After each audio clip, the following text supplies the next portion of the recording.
لیکن بات یہاں ہوئی میرے بھائیوں، سامراج مرداباد، اور سامراج کو 6000 میل دور ہے سامراج۔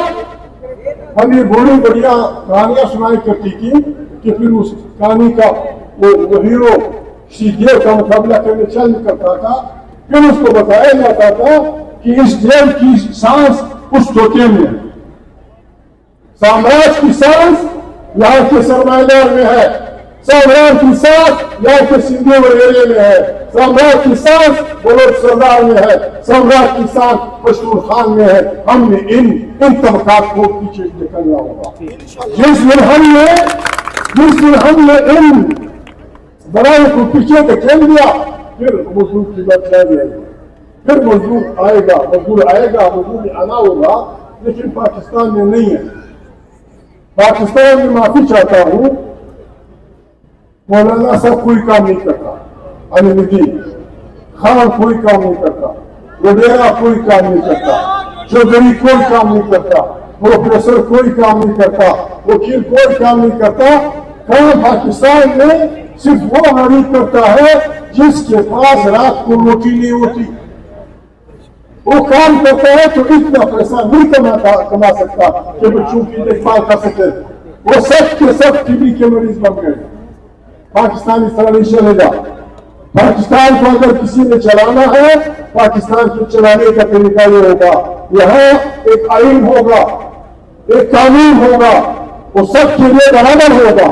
جو اسمبلیاں بھیجتا ہے وہ پاکستان کا وفادار ہے، جو وفاداریاں خریدتا ہے وہ پاکستان کا وفادار ہے، جو دنیا جہاں کی بدکاریاں کرتا ہے وہ پاکستان کا وفادار ہے۔ کیوں عمران خان نے فلانے حکومت نے خبردار رہے، آنکھیں چار کرو، وہ کرو۔ عمران خان کو جیل میں رکھ کر مائنس عمران خان پالیسیاں بنائی جا رہی ہے۔ یاد رکھو، عمران خان مائنس پالیسیاں بنائی جا رہی ہے۔ میں تاریخ تحفظ آئین پاکستان کی طرف سے خدا کو حاضر و ناظر جان کر یہ اعلان کرتا ہوں، یہ غلام کسی کو کرنے نہیں دیں گے۔ کسی کو چاہے وہ عمران خان کی جیل سے ہو، چاہے عمران خان کی پارٹی سے ہو، چاہے کسی کے ماشاء اللہ کوارٹر سے ہو، چاہے فوجی کوارٹر سے ہو، عمران خان نے کوئی گناہ نہیں کیا۔ عمران خان کوئی اس کی خلاف کر سکتا ہے، کوئی اس کے مطابق کوٹ کر سکتا ہے، لیکن یہ حقیقت ہے کہ عمران خان اس وقت پاکستان کا سب سے عزیز اور پاورفل لیڈر ہے۔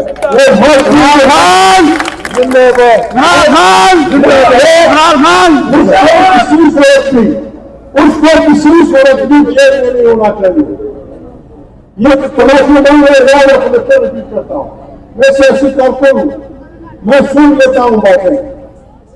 تماشا ہو رہا ہے کہ اگر عمران خان نہیں ہوتا تو فائنانس کو بھی نکالو، کھانے کو نکالو، بالکل ہمارے مطابق ہے، کوئی انسان جیل میں نہ رہے۔ لیکن اگر سارے انسان رہا ہوتے ہیں، عمران خان جیل میں ہوتا ہے، ہم کہیں گے مرد آباد، ہم کہیں گے مرد آباد۔ عمران بات کیا، عمران نے کیا کیا ہے؟ وہ جو ہم نعرے لگاتے ہیں کہ ایک ریاست دو دستور، نہ منظور نہ منظور، وہ کیوں لگاتے ہیں؟ یہاں جو لوگ اسمبلیوں کی بولی لگاتے ہیں، اسمبلیوں کی بولی لگاتے ہیں، اب اسمبلی کی بولی میں تو غریب مزدور حصہ نہیں لے سکتا، اس میں غریب پروفیسر حصہ نہیں لے سکتا، اس میں کوئی پولیٹکس کا پولیٹیکل سائنس کا پڑھنے والا حصہ نہیں لے سکتا۔ میکسل گورکی کبھی اسکول نہیں گیا، میکسل گورکی کبھی کسی تعلیمی ادارے میں نہیں گیا۔ اس کی کہانیاں پڑھی، وہ کہتے ہیں میرے بچپن، پھر وہ کہتے ہیں میری یونیورسٹیاں کیا ہے، کہ میں نے زندگی کیسے گزاری۔ اس کا نانا بدبخت کنجوس اور بیکار آدمی تھا، اور اس کی نانی خدا پرست اور بڑی شریف عورت تھی، وہ اس کو پالتی۔ کہتا مقصد گورکی کہتا ہے کہ وہ قوم چاہتے تو ماسکو کی حالت بہت بری تھی، عورت کی بڑی انتہا تھی۔ میرا نانی کسی غریب کے گھر کے چکڑکی میں